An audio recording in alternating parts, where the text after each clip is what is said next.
আচ্ছা, সবাইকে সিআইডিতে স্বাগতম। আপনারা কষ্ট করে এসেছেন। কিছু তথ্য আমাদের এখানে আছে, যেটা গত 20শে ফেব্রুয়ারি রাত্রিবেলা চকবাজারে যে অগ্নিকাণ্ডের ঘটনা ঘটে সেই ট্র্যাজিক পরিণতির প্রেক্ষিতে মৃতদেহ শনাক্তকরণ এবং এদের ডিএনএ নমুনা পরীক্ষা করে এই মৃতদেহ যাদের দাবিদার তাদের কাছে পৌঁছে দেওয়ার মতো একটা কাজ, যেটা সিআইডি শুরু থেকে কার্যক্রমটা শুরু করে। তো সেই প্রেক্ষিতে আপনারা জানেন, আমরা গতদিনও বলেছিলাম যে আমরা সব মিলিয়ে 257টা ক্রাইম সিন থেকে স্যাম্পল সংগ্রহ করেছিলাম, যাদের ডেড বডি বা ডেড বডি বিচ্ছিন্ন অংশ সবকিছু মিলিয়ে। তো গতদিন আমরা আপনাদের সঙ্গে যখন বসেছিলাম, যে অনেকগুলো প্রশ্ন ছিল যে আসলে মোট মৃত ব্যক্তি কয়টা আপনাদের হাতে আছে বা কয়টা স্যাম্পল দেখতে হবে, এবং এই স্যাম্পল থেকে দাবিদার কয়জন, এবং এই দাবিদার এবং স্যাম্পল থেকে যখন ডিএনএ প্রোফাইল আমরা বের করব তাতে মানে কতদিন সময় লাগতে হবে বা প্রক্রিয়াটা কি হবে। তো সেই আলোকে আজকে আমাদের একটা পোস্ট ব্রিফিং, যেটা গতদিনের আলোচনা প্রেক্ষিতে যে আমরা ফোরকাস্ট করেছিলাম যে কতদিন লাগতে পারে বা কি প্রেক্ষিতে আমরা পেয়েছি স্যাম্পলগুলো, সেইটার উপর আলোকপাত করা। তো আপনাদের একটু জানানোর জন্য আমরা বলবো যে আমাদের ল্যাবের যে অ্যাচিভমেন্টটা এই পর্যন্ত যেটা হয়েছে, শুরুতে আমরা বলেছিলাম যে কাজটা একটু সময় সাপেক্ষ, যেহেতু টেকনিক্যাল এবং সায়েন্টিফিক ব্যাপার। তো আমাদের ল্যাবে যারা কাজ করছেন এখানে ডিএল ল্যাবে, আমরা শুক্র শনি বাদ দিয়ে ছুটি বন্ধ, তারা কিন্তু কন্টিনিউয়াস 24 ঘন্টা এই কাজটা করে যাচ্ছে। তো আলহামদুলিল্লাহ, তাতে আমাদের এই পর্যন্ত যতটুকু অ্যাচিভমেন্টটা বা রেজাল্ট পেয়েছি, মোট আমাদের যে মৃতদেহ হিসাবে শনাক্ত করার কথা ছিল আমাদের 19টা, সেই 19টা থেকে আমরা 11 জনের ডিএনএ প্রোফাইল এবং তার সঙ্গে আমরা যে 23 জন দাবিদার ছিল তার সঙ্গে ম্যাচিং করে এই 11 জনকে আমরা শনাক্ত করতে পেরেছি। এখন বাকিটা হলো আইনি প্রক্রিয়াতে, আমরা আইওকে এই রিপোর্টটা দিলে সে তখন আদালতের মারফতে এই দাবিদারদের সঙ্গে যে মৃত ব্যক্তিগুলো পাওয়া গেছে তাদের হস্তান্তরের প্রক্রিয়াটা সেটা তাদের কার্যক্রমের মধ্যে পড়বে। আর আমাদের কার্যক্রমের মধ্যে বাকি থেকে যাচ্ছে এই 19টা যদি মৃতদেহ থাকে, তার মধ্যে আমরা 11টাকে নিশ্চিত করে যেহেতু বলে দিচ্ছি যে কে কার দাবিদার, এবং এই দাবিদার প্রেক্ষিতে কিন্তু ওই মৃত ব্যক্তির পরিচয়টাও চলে আসবে। যেহেতু দাবি করছেন তার সন্তান অথবা তার মা, ভাই বোন, সেই হিসাবে মৃত ব্যক্তির পরিচয়টা আমরা জেনে যাব। সাধারণ কথা বলতে গেলে মোট এই আমাদের যে 11টা মৃতদেহ পেয়েছি, আমরা তাদের নাম পরিচয়টার থেকে ইম্পর্টেন্ট হলো যে কে কি ছিলেন। তো এই 11 জনের মধ্যে আপনার 9 জন হলো ছেলে পুরুষ, আর হলো 2 জন হলো মহিলা। আমরা এইটুকুই আপাতত বলবো যে 2 জন মহিলা এবং হলো 9 জন পুরুষ। এবং এই আমাদের কাছে যে দাবিদার ছিল 48 জন, এই 48 জন দাবিদারের মধ্যে কিন্তু একজন মৃতদেহের জন্য একাধিক স্যাম্পল আমরা নিয়েছিলাম। আমরা গতদিন বলেছি যে মা সন্তান দুজনই স্যাম্পল দিচ্ছে। তো সেই 11টার বিপরীতে আমাদের মোট 23 জন দাবিদারের স্যাম্পলের সঙ্গে এই 11 জনে মিলে গেছে আর কি। তো 23 48 থেকে বাদ দিলে কয়টা হয়? 23 দুগুণে 46, 25 জন। এখন আমাদের হাতে থাকলো আর হলো 25 জন দাবিদার, আর আমাদের এখন হাতে আছে হলো মৃত ব্যক্তি শনাক্ত করার জন্য হলো 8টি। তো আমরা এই বাকি যে দিনগুলো আছে, গতদিনও আমরা আপনাদেরকে ব্যাখ্যা করার চেষ্টা করেছি। আসলে যে স্যাম্পলগুলো আছে তাতে আমরা কয়েক ধরনের স্যাম্পল ছিল, কিছু ছিল ব্লাড, কিছু ছিল সফট টিস্যু এবং কিছু ছিল বোন। তো হাড়ের বিষয়টা আমরা ব্যাখ্যা করেছিলাম যে এটাকে কেমিক্যালি ট্রিট করে ডিএনএ প্রোফাইল পাওয়ার জন্য যে সময়টা প্রয়োজন, এটা অ্যাটলিস্ট 2 থেকে 3 সপ্তাহ লাগে। তো আমরা এক্সপেক্ট করছি যে নেক্সট 10 to 12 ডেজের মধ্যে ওই বাকি যে প্রোফাইল যেগুলো আছে, যেগুলো হাড়ের থেকে করা, এবং এই হাড় ছিল আমাদের কত, 5টা ছিল। তাহলে সেই ক্ষেত্রে আপনার 8টার মধ্যে আর 3টা যেটা আছে সেটা সফট টিস্যু দিয়ে করা, সেটা দাবিদারদের সঙ্গে আমরা ম্যাচিং করে আমরা আশা করছি আগামী 10 থেকে 12 দিনের মধ্যে একটা চূড়ান্ত আমাদের এই কাজটা শেষ করার মতো প্রক্রিয়া আসতে পারবো। তো এইটুকু হলো আমাদের ইন এ নাটশেল। আমরা আপনাদের প্রশ্ন করার আগে উত্তরগুলো বলে দিচ্ছি যে এই প্রতিবেদনটা যেহেতু এটা একটা নিয়মিত মামলা হয়েছে, চকবাজার থানা মামলা হয়েছে 50 নম্বর, এখন আইও এই কাজটা প্রক্রিয়াটা বাকিটা আদালতের অনুমতি সাপেক্ষে পরবর্তী কার্যক্রমগুলো গ্রহণ করবে। কারণটা হলো এর আগে যে মৃতদেহ যেগুলো আমরা পেয়েছিলাম শুরু থেকে, যতগুলো ঢাকা মেডিকেল মর্গে ছিল, সেই মর্গ থেকে যে মৃতগুলো যাচ্ছিল তা 68 জনের। সেই 68 জনের মধ্যে 19 জন বাদে বাকিগুলোকে কিন্তু তখনই হ্যান্ড ওভার করা হয়ে গেছিল, কারণ হয়তোবা অক্ষত অবস্থায় ছিল বা পরিচয় বের করার মতো অবস্থায় ছিল। তো সেই কাজটা যে প্রক্রিয়াতে ছিল তখন এটা মামলা হওয়ার আগেই। এখন আমরা যেহেতু মামলাতে চলে আসছি, এখন এই বাকি সম্পূর্ণটা আইনি প্রক্রিয়াতে আমরা আমাদের যে রিপোর্টটা এটা আইওকে হস্তান্তর করে দিব। তো এর বাইরে যদি আপনাদের যদি আরো কোনো কিছু আমাদের কাছ থেকে জানা থাকে তাহলে আমরা হয়তো আপনাদেরকে হেল্প করতে পারবো।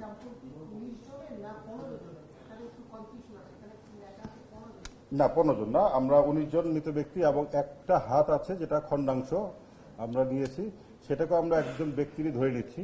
যদি এরকম হয় না এই হাতটা এই 19 জনের মধ্যে মিলে যাচ্ছে, তাহলে আর 19 জনই থাকলো। আর যদি দেখা যায় না এই 19টা ব্যক্তির বাইরেও ওই হাতটার স্যাম্পলটার যে রিপোর্ট ওটা ভিন্ন, তাহলে 20 জন হবে। 11 তো এদিকে 19, 8 জন। 8 জন, আর হাতটা যদি বের হয় তাহলে 9 জন হবে। 9 জন হবে, রাইট।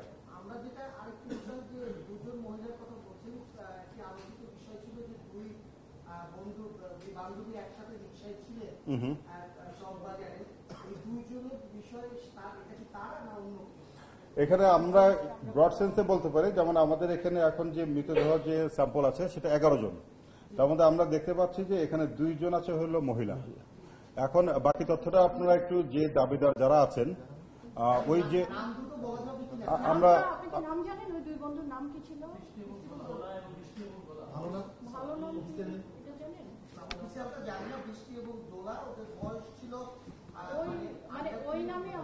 ওই নামে নাই, অফিসিয়াল বা যেটা স্কুল কলেজে ইউজ করে ওই নামটা এখন যদি সেই ব্যক্তি না হয় তাহলে আমি বলে কনফিউশনে ফেলে দিই। আমরা একটু আপনাদেরকে হেল্প করি, এটা আসলে কনফিউশন তৈরি করবে, কারণ আপনারা আমার থেকে বেশি ইন্টারেস্টেড যাদের স্বজন হারানো গেছে, তাই তো?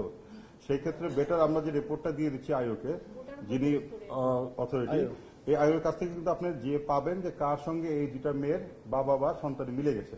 সো আজকে বিকেলের মধ্যে আপনারা তার কাছ থেকে টেলিফোনে হোক বা জেনে নিতে পারবেন যে আসলে দাবিতে টাকা।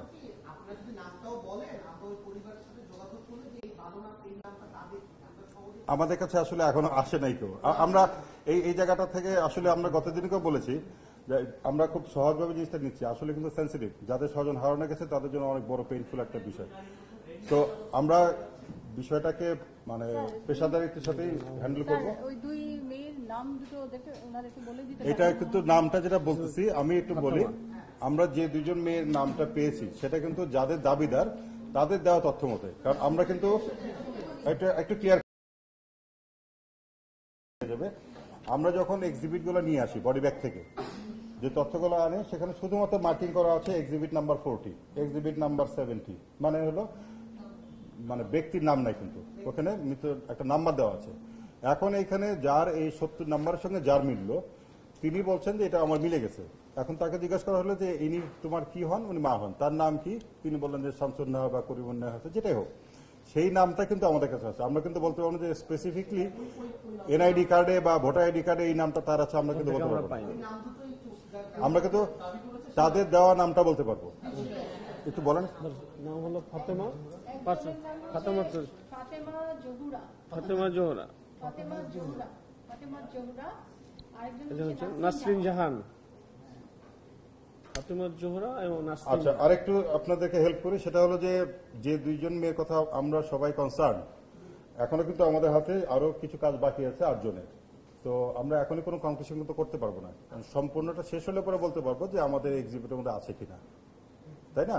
এখনো যদি আমরা বলে দিই না তারা নাই, তাহলে কিন্তু আরেকটা অন্যরকম মিন করে। আসলে তো আমার এখনো ডেড বডি সবগুলো কাজ শেষ হয়নি, বাকিদের মধ্যে থাকতে পারে। কিন্তু ওই যে একটু আগে বললাম 10 থেকে 12 দিন আমরা আশা করছি আর কি।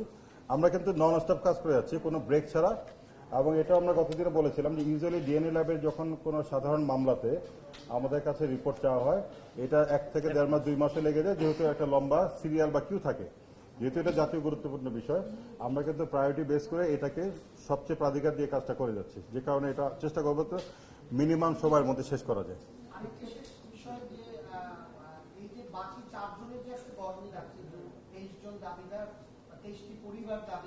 রাইট।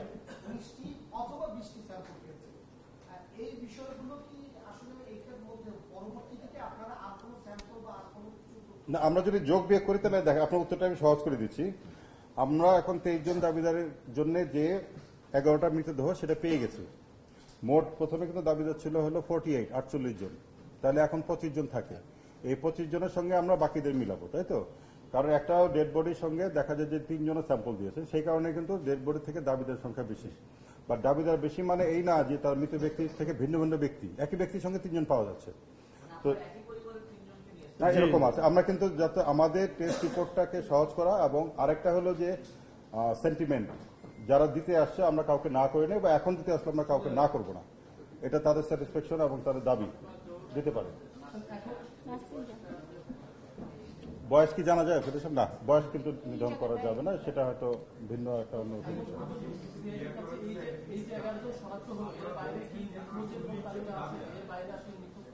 তো ওনার শুনুন। পরিবারের দুজন বা তিনজন আছে, যদি আমরা পরিবারের না বলে আমরা বলতে পারি যে নিকট 48 জনের স্যাম্পল আপনারা 19টি মরদেহ বিপরীতে নিয়েছে, রাইট, এবং সেখান থেকে 11 জনের হচ্ছে আপনার শনাক্ত করা হয়েছে। সেই 11 জন যে শনাক্ত করেছেন সেখানে দেখা গেছে 23 জন, 23 জনের সাথে এই 11 এক্স্যাক্টলি, একদম মিলে গেছে। হ্যাঁ, রাইট। বাকি থাকে 25 জন, এরা দাবিদার। আমরা 25টি পরিবার কিন্তু না না না, দাবি না, না। দাবিদার, 25 দাবি, দাবিদার এবং এখানে একাধিক ব্যক্তিও থাকতে পারে। একাধিক ব্যক্তি থাকতে পারে, রাইট। Right. এবং এই 8 জনের মধ্যে যেটা হচ্ছে, আমরা কিন্তু এই 8 জন নিয়ে কাজ করব, বাট আমরা কিন্তু কমেন্ট করবো না যে 8 জনের মধ্যে কার সঙ্গে কিভাবে পাবো। এমনও হতে পারে আরো নতুন স্যাম্পল আসতে পারে, সেক্ষেত্রে আমরা তখন আবার ফার্দার প্রসিড করবো। আমাদের কনসার্ন যে জায়গাটা যেটা বলার চেষ্টা করছিলাম সেটা হলো যে মানে আমরা অনেকের কাছ থেকে বলতে শুনেছি, ওখানকার উপস্থিত যারা আছেন, যে আসলে যে কয়টা বডি আছে তার চেয়ে নিখোঁজের সংখ্যা বেশি। নিখোঁজ বলতে এই অর্থে যে তাদের আসলে বডিও পাওয়া যায়নি। তো সেই ক্ষেত্রে যেমন একই পরিবারের 3 জন দাবিদার হয়ে বা 3 জন এসে স্যাম্পল দিয়েছে, ওর বাইরে একদম সংখ্যাগত দিক থেকে 19টা অথবা 20টার বাইরে আরো বেশি সংখ্যক পরিবারের কোনো আপনারা পাচ্ছেন কি? এখনো আমাদের কাছে কিন্তু কেউ আসেনি। বা 7 জন, মানে এই 19 অথবা 20-এর বাইরে আরো 5টি পরিবার আলাদাভাবে আছে যে আসলে এই কথা মিলে যাওয়ার পরে ওরা আসলে কেউ মানে 5-6 জন আসলে তারা হদিস এটা কিন্তু আমরা কমেন্ট করতে পারবো যখন আমরা আমাদের কাছে যে কটা শেষ হইলে তারপরে। আপনার উত্তরটা অবশ্যই যৌক্তিক যে এর বাইরে কেউ আছে আছে কিনা, কিনা। এটা আমরা 8টা হওয়ার পরে বলতে পারবো আসলে, যে মোট 21 যখন 20টা যখন হয়ে যাবে তখন আমরা বলতে পারবো না তাদের সঙ্গে আমাদের পাওয়া যায়নি।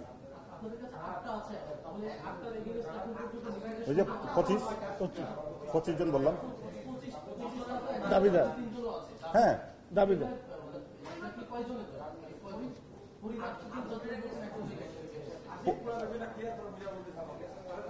আমার মনে হয় আমরা এটা ক্লিয়ার করে ফেলছি এদিকে। আপনারা একটু শেয়ার করে নিন। আমরা কিন্তু আজকে রিপোর্ট দিয়ে দিব অ্যাজ সুন অ্যাজ পসিবল, সেটা আয়োর কাছে চলে যাবে। এটা আয়োর কাছে চলে গিয়েছে already। চলে গেছে already। Handover তদন্তকারী কর্মকর্তার কাছে চলে গেছে, ওখান থেকে বিকেলে আপনারা কালেকশন করতে পারবেন।